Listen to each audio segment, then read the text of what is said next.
for Barwon.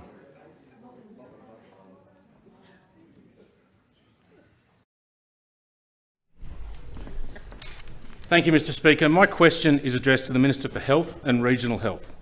Minister, what is being done to ensure health facilities in regional New South Wales don't need to reduce hours or services because of staffing shortages? Minister. Mr Speaker. Thank you, and a very, very good question. The Premier, in one of his first speeches as the Premier, focused on making sure that our government focuses on the human capital, not just the built form, but the human capital. No more is that important out in Western New South Wales. I want to acknowledge the work of the member for Barwon. Those who haven't been to his electorate, it is simply enormous, and the way in which he moves around it is incredible. He has offices at Broken Hill, Cobar, Narrabri, and everyone in this place should take some time to go to his electorate to learn about the challenges of those living in remote and rural New South Wales. This government acknowledges the challenges that people in those communities and the member for Barwon's communities face.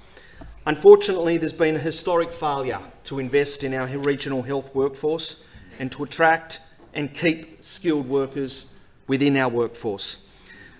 Unfortunately, when we got to government, we found, I think, one of the most despicable acts that I have ever witnessed, and that is, Mr Speaker, just after our frontline healthcare staff had guided this country and this state through the worst ever pandemic, that lot over there thought it was acceptable to make temporary over 1,100 nurses in one of the most shameful acts of public administration.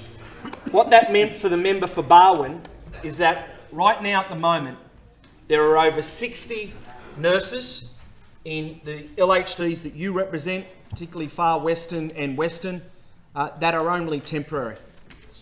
All because that lot wanted to get through an election. I just cannot tell you how much that angers me and the men and women who work in our frontline hospitals. Last night, I was out late last night at Concord Hospital, met with nurse Chris and a frontline staff specialist, Guy. And first thing that both of them said when I said, "How's it been?" They said, "Staffing's a nightmare." Staffing's a nightmare. And Mr Speaker, we have to turn that around. I want to say that what we are focused on in regional and rural is critical. For the member for Barwon, we'll be moving 500 paramedics, regional paramedics, into those rural and remote communities. Member for Barwon.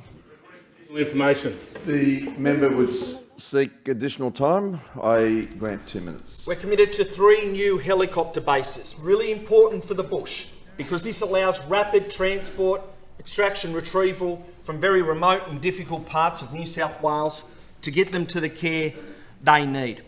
We're focused on building the workforce through the Rural Health Workforce Incentive Scheme, and I can inform the member for Barwon that as of 7 June, Hunter New England Local Health District, one of the districts that you had, has identified 1,838 eligible positions, including in Wee Waa Health Service, and so far has provided retention incentives for some existing employees.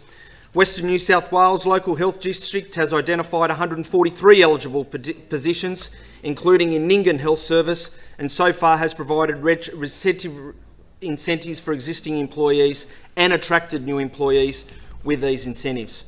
I was also proud to announce the appointment of the Select Committee into Rural and Regional Health, chaired by the member for Wagga Wagga, Dr Joe McGurr, will oversee the implementation of the 44 recommendations of the landmark inquiry into rural and regional health care, a landmark inquiry that the National Party fought so strongly to stop happening. Yep.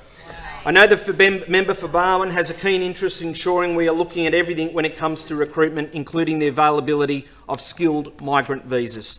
There are 2 migrant visas available under the New South Wales Business Skilled Migration Program. To date, New South Wales has sponsored 1,500 health professionals across the subclass 190 and 491 visas. Due to higher demand, New South Wales operates a selection and invitation process where the best candidate in each identified skill is invited to apply for nomination. Over 20 health-related skill occupations are listed across both 190 and 491 visa programs. I commend the member for Barwon. He's a terrific advocate for rural and remote and regional New South Wales, and I encourage everyone to take the time out and go and see his electorate.